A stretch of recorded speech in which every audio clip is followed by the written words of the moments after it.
Xoogaga shanaad ee dabiiciga ah ayaa laga yaabaa in laga helay gudaha atomyada. Ficil kasta oo fiisigiska ah waxaa maamula nooc riix ama jiidid ah. Inta aan ognahay, kuwaas oo dhami waxay u kala qaybsan yihiin 4 qaybood midkood: electromagnetism, ufjiid, iyo 2 nooc oo quwad nukliyeer ah. Haddii aad jeceshahay warbixinta noocaan ah, fadlan guji badhanka subscribe si aad u hesho warbixino badan. Ha iloobin inaad nagu soo biirto. Haddana waxaa jiri kara xoogag ku qarsoon dabaylaha yaryar ee dhaqdhaqaaqyada qaybaha kuwaas oo si fudud aad u khiyaano badan oo si fudud loo ogaan karin. Fiisigistayaal ka kala socda Jarmalka, Switzerland, iyo Australia ayaa hadda xanibaadyo cusub saaray halka hal tusaale oo ah xoogga shanaad laga yaabo inuu ku dhuunto qulubta atamka, iyaga oo isweydaarsanaya xasiyo u dhexeeya elektaroonnada iyo neutrons. Si kasta oo ay u anfacayso sida modelka caadiga ah ee fiisigiska uu u sharaxayo ifafaalaha cosme iyo quantum, waxaa jira daldaloolo muuqda oo ka tagaya physicists inay xoqaan madaxa. Maaddada mugdiga ah ayaa weli ah mid aan la arki karin, tusaale ahaan. Qofna ma garanayo sababta hal nooc oo arrin ah uu u maamulay bangigii weynaa kadib.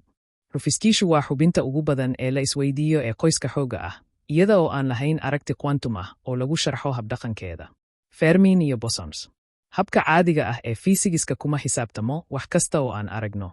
Sayniska digniin. Soo bandhigida goobo cusub iyo qaybo cusub waxay wax badan ka tari kartaa fidinta moodeelka, waxaana laga yaabaa inay caawiso sharaxida ifafaalahan dahsoon.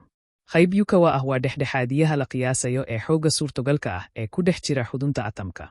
Haddii ay jirto, waxay saamayn aan qarsoonayn ku yeelan doontaa sida ay qayb ka samaysanayaan xudunta atamka ay ula falgalaan midba midka kale, iyo suurtogalnimada sida ay ula falgalaan elektarooniga. Si ka duwan isku dayadii dhawaa ee lagu doonayay in lagu jeexjeexo saamaynta la saadaaliyey ee xoogga lagu sameeyey miisaanka koodhka, physicistska ka dambeeyey baaritaankan u dambeeyey ayaa u rogay diiradda meel aad u yar oo ka mid ah orbitals ee ku wareegsan xudunta 4 nooc oo kala duwan oo calcium ah. Elektronyadu caadi ahaan waxay ku xadidan yihiin xaafadooda soo jiidashada walxaha sida togan u dallacay ee xarunta. Si kastaba ha ahaatee, waxay si kooban u booqan doonaan orbit sare oo ah waxa loo yaqaan kala guurka atomiga. Wakhtiga saxda ah ee boodboodkani waxay inta badan ku xiran tahay habka loo dhisay xudunta, taasoo la micno ah uriye yeelan karo kala guurasho atomi ah oo kala duwan, mid walbana waxay ku xiran tahay tirada neutronyada uu leeyahay. Khariidaynta kala duwanaanshiyahan waxa ay keenaysaa shay la yidhaa boqorka dhagarta, kaas oo ay tahay in loo saadaaliyo hab toosan oo uu leeyahay qaabka caadiga ah. Helitaanka tusaalooyinka halka sawirku uusan ku habboonayn qaabka waxay aragti ahaan muujin kartaa awood dheeri ah oo daciif ah oo ka dhex shaqaynaysa neutrons iyo electrons. Isticmaalka 5 isotopes oo kalsiyum ah 2 gobol oo kala duwan oo lacag ah, cilmi baarayaashu waxay qiyaaseen kala guurka atomiga ilaa heer ka tagay qolal wigle xoog yar oo aan la qeexin oo ay maamusho qayb dhexdhexaadiye ah oo leh meel u dhaxaysa 1 eber iyo 1 eber milyan electron volts.